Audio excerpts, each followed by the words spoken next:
Welcome, Dr. Nancy Zaire, certified sales trainer, author, and LinkedIn whisperer. And I'm here with Ed Forteau, who is an email maven. And we're going to learn all about what's going on in the world of email by picking his brain. So, Ed, I gave a little intro about me. I'm going to ask you to give a little intro about you. Sure. Nancy, thank you so much for having me on, by the way. I've been looking forward to this. We've been talking about this for, I don't know, like 3 weeks or so, and the Yeah. date is finally here. So thank you so much for having me on. Yeah, I'm Ed Forteau, and I have been an email marketer for, oh my, over 20 years. Email has been an easy way for me to get clients. And I've been doing, I started off doing what would be considered cold email. I think even back then, it wouldn't have been spam because spam didn't exist. Well over 20, actually over 20 years ago to get clients. And I was just amazed at how easy it was for me to get those clients by using email. And since we use that to acquire clients, we also have opt-in email for nurturing relationships, turn those relationships into clients. And that's what I've been doing for 20 years. It's the core of what I do for client attraction and acquisition. That is phenomenal. 20 years of email discovery, learning, experimentation, all of that. So I'm going to ask you for your best stuff, Ed, because people are curious. You have a message right on your LinkedIn profile that says nearly 100% open rate. And all of us who do email, we know that email's 11% is considered maybe a good number. Anything, beyond 20, 30% is phenomenal. So what do you do, Ed, to get 100%? Yeah, it's not me that gets good email open rates. All of my clients get at least a 50% open rate for all of their emails. So the first thing that you have to do to try to get closer to 100%, if you're doing prospecting type emails, what you want to do, and this is going to seem like a simple trick, ask. Ask before you send. Is it okay if I send you an email? I'll give an example. A client, I know it's amazing. It's as simple as that. I had a client that was using LinkedIn. They were getting people first to connect with them. And then after they got them to connect, they would ask them or they would just send an email to them. And they had a pretty good, actually a really good open rate. I think it was somewhere around 30 to 40%. And I said, well, why don't we do this? Why don't we ask them if it's okay to send them an email before we send it? You can still go ahead and send the email. We're just going to ask them and then send the email. And that alone doubled their open rate, which was, they were very, very happy with that. But there's another part to that story. I said to them after that, ask them if you can send them an email and only send an email to those people who say it's okay. Now, there's some setup that you have to do to that so that you ensure that you can get a yes. But when they did that, not only did they double their open rate as they did before, they doubled sales because now they have permission to email them and to follow up with them. Asking is huge, and a lot of people just grab email addresses because you can and start emailing them. But if you ask ahead of time, you're getting permission, you can get really high open rates approaching 100%, 90. I've had one that was 99%, but getting in the 90s is not that hard. So, of course, what you're saying just resonates with me because I have three things that set me apart from other kinds of sales coaches, trainers, and so forth. And the first principle is to ask for permission. And a lot of salespeople feel like, nah, you just gotta, you're an interruption, take full advantage of it, just go right in, almost go for the jugular. And no, I believe you should ask for permission. And throughout the conversation, continue to ask for permission. So with your permission, may we arrange our next appointment, so forth and so on. So yeah, what you're telling, asking for permission really does work. It absolutely does. And if you there's another thing that we do with asking for permission, and it's we call it a needle in a haystack approach. And this also gets not only a high open rate, it also gets a very high click-through rate. When we do this, doesn't matter what size the list is. It could be, we've had clients that had lists over 2 million people. We've had people with lists of a few hundred, and um, the open and click rates are pretty much the same in both groups, anywhere from a 70 to 90% open rate on the follow-up email. The part two, it's a two-part email, and click-through rates range between 20-25% all the way up to 60%, which is incredibly high. And this is how it works. So you send the first email out, and it's an information email. Do you like this idea? So we're not selling in the email. We're just trying to see if they're interested. And then if they're interested, by opening, usually it's just opening. So you want to have enough information in the subject line, in the preview text, that they have a good idea what it is. And then the second email, what we do is we send a follow-up email. We give them time to look at the email, open it, actually ideally go to a video and let them consume it. And then we said, and that's all information. There's no selling whatsoever there. It's just pure information. And then the second email is kind of the sales email, and we send that after they've had time to consume it. So maybe 10 minutes. Those people that get those emails open at a very high rate. I've had 100% open rate by doing that, with a near, like, I think my highest click-through rate was 92%. But if you do that two-step approach, darn close to 100% open rate there too. Yeah, it's so interesting that you should say that, because again, the research that I've conducted along with my partner, Mary Peckus, who was in telemarketing for over 35 years, she would send an initial letter, a handwritten letter with blue ink, because blue ink smudges. And she wanted to make sure people knew that it wasn't a machine writing it, it was a human. And it would ask for permission to have that phone call. And of course, on the phone call, once you talk to the individual, then you went on to the next step, which would be to secure an appointment or to send literature or whatever that might be. So you're absolutely right, Ed. A two-step process works extremely well in getting consent and buy-in, let alone, obviously, sales. Uh, do you have Yeah, more that you want to add? And by the way, there are a couple people watching. If you've got questions or comments, feel free to put them in the chat box. I believe that we have access and we'll see those questions. So feel free to go ahead and do that. yeah, I'll definitely keep a lookout for the questions. It's really easy to do well with email. Email isn't dead, as some people have tried to imply that it is. It's still the best and most used channel for B2B communication channel for B2B business. And the return on investment for email is higher by far than any other form of marketing. 4,400% return on investment. So for every dollar you invest in email, you get $44 back if you do it right. You just can't throw emails out there and expect to get a return on investment. You have to do things the right way. And of course, the most important thing to make note of with emails, we can build a huge following on a social media platform. However, that social media platform does not belong to us.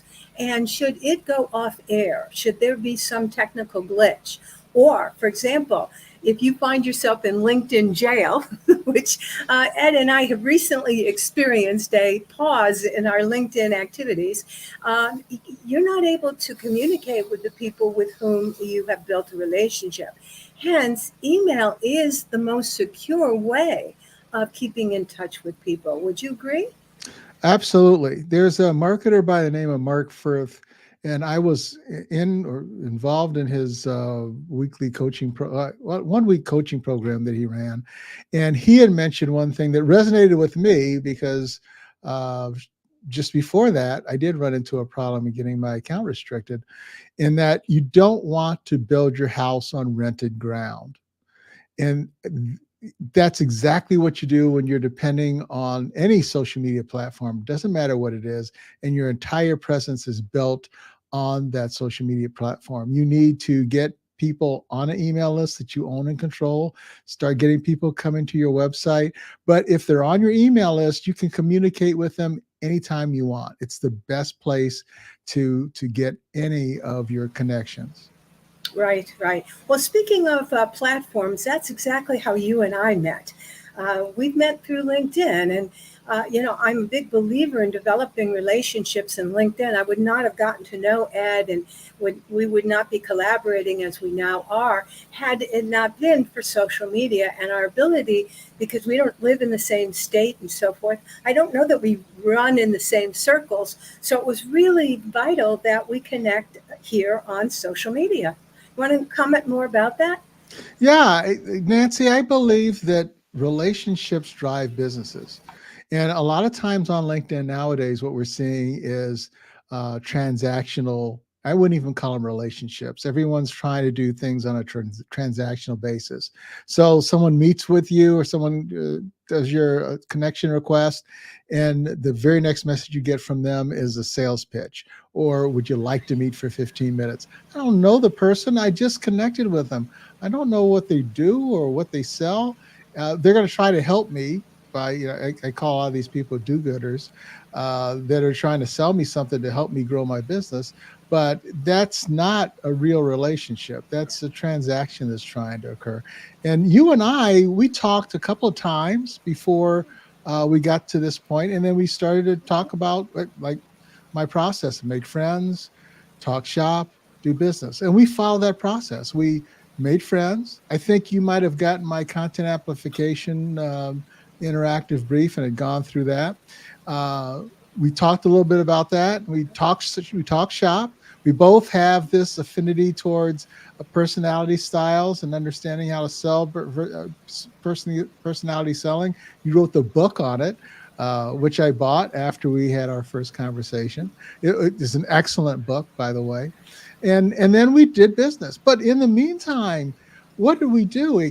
I made an introduction to you to someone. You made two introductions for me. I made another introduction to you, and from that one introduction you made for me, I ended up getting a podcast interview. I did. I used content amplification for about 15 minutes at 11 o'clock at night. And all I did was, if you're interested, just reach out to me and I'll send you the interactive brief that explains it. But I just did it for 15 minutes.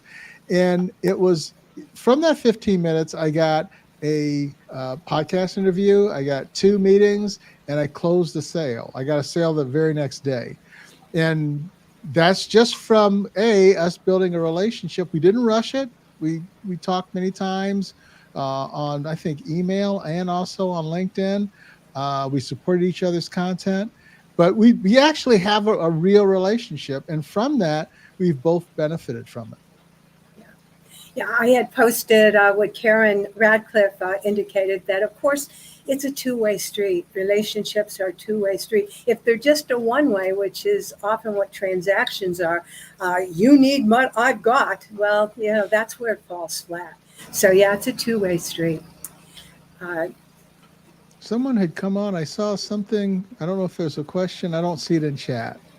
Okay, I don't know well, if you this want to is say. this is what Karen Oh, said. there It you go. happens all the time. Absolutely, yeah. Relationships are a two-way street, and so right you are. Karen is a confidence building coach, and she knows it's about developing relationships.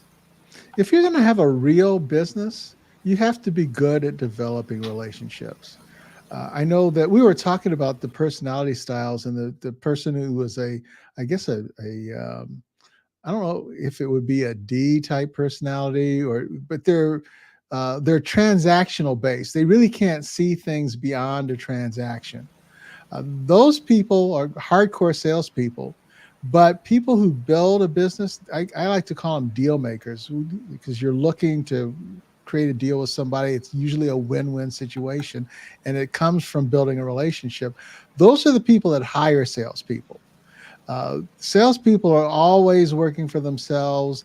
They have ups and downs, a lot more downs than ups, while deal makers are constantly growing, getting better, making more money, building connecting, making more connections, and that's really where you build a business. It's a relationship that'll build a business more than anything else. Yeah.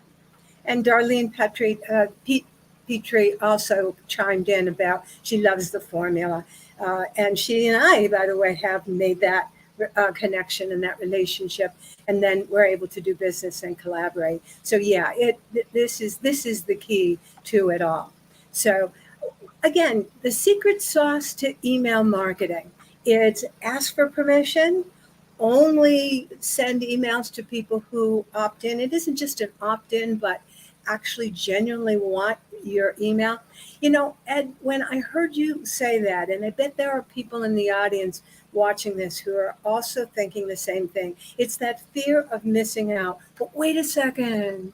If not everybody sees my precious words and my offer, are they going to miss out on sales? How do you respond to that? Well, let me bring this up in two different situations. Let's say we've got two different forms of email that we use. We've got prospecting type emails, which would be considered cold outreach emails, and then you have opt-in emails, people that are looking to be subscribers to your newsletter. So with the cold email, what we typically see in a sequence, let's say of 3 emails, which is really the most that you should send, we see an open rate somewhere between 75 to 80% for the sequence of 3. The open rate for the first one is usually the highest, 50 to 60%. The problem with that is when somebody opens your email in a cold email, they'll look at it, they will determine whether it's of any interest, and they'll delete it. And then they open, look, delete. And that's what happens most of the time. 75 to 80% open rate, 70 to 80%. Usually 75 is about the average. For opt-in email, that average is somewhere around 20 to 25% for most people. And one would think, well, shouldn't I send these prospecting emails because it's a better open rate? No, not really, because the mailbox providers are also looking at what you're doing with those emails.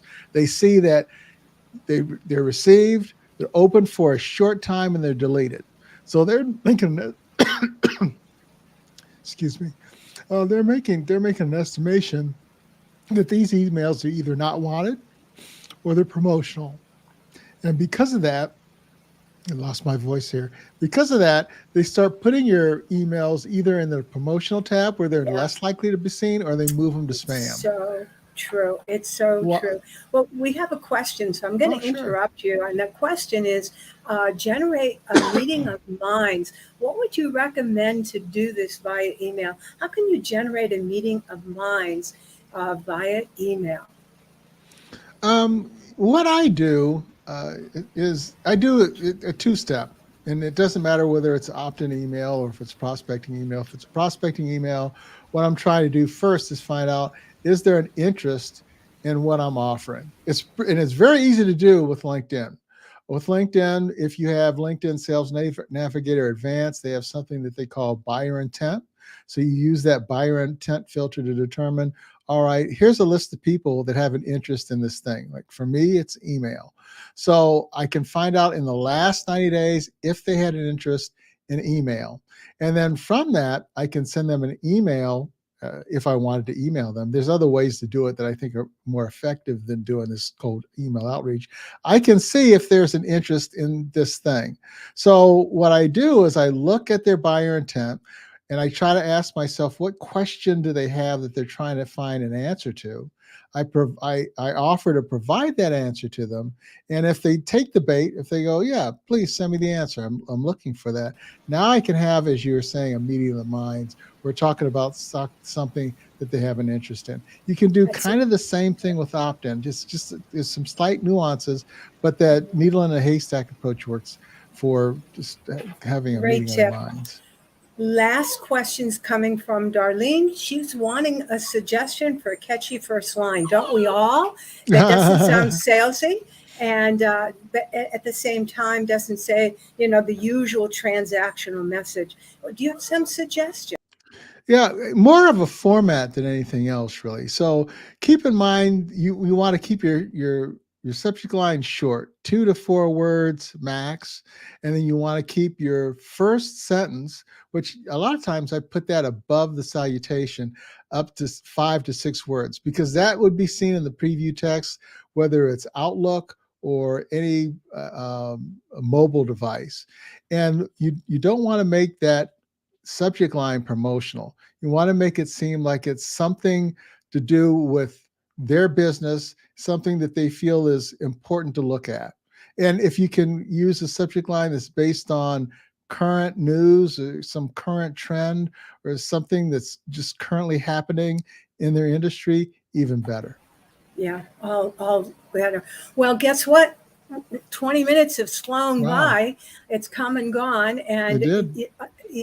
folks, this is something you may want to rewatch because of the fact that there are some excellent ideas here from Ed. So I want to thank you so much for sharing your wisdom about email. And if you, of course, if you want to contact Ed, I think you have a way that they can connect with you coming up shortly.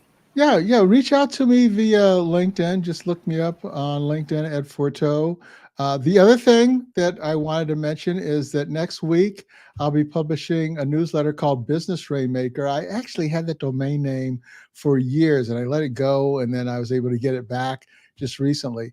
And it will discuss my 13 pillars, my 13 marketing pillars for building a business. Each month, I'm going to cover a new pillar, and I'm also going to have a corresponding live stream to go with that. So, Business Rainmaker, if you connect with me, then when it comes out next week, you'll get an automatic notification. It's something that I've been working on for a while. I think you really like it. Well, thank you so much. And the folks who've been watching also have thanked you very much. So we're going to see you in LinkedIn. To your sales success, Nancy Zaire, certified sales trainer, LinkedIn Whisperer. Thanks so much, Nancy.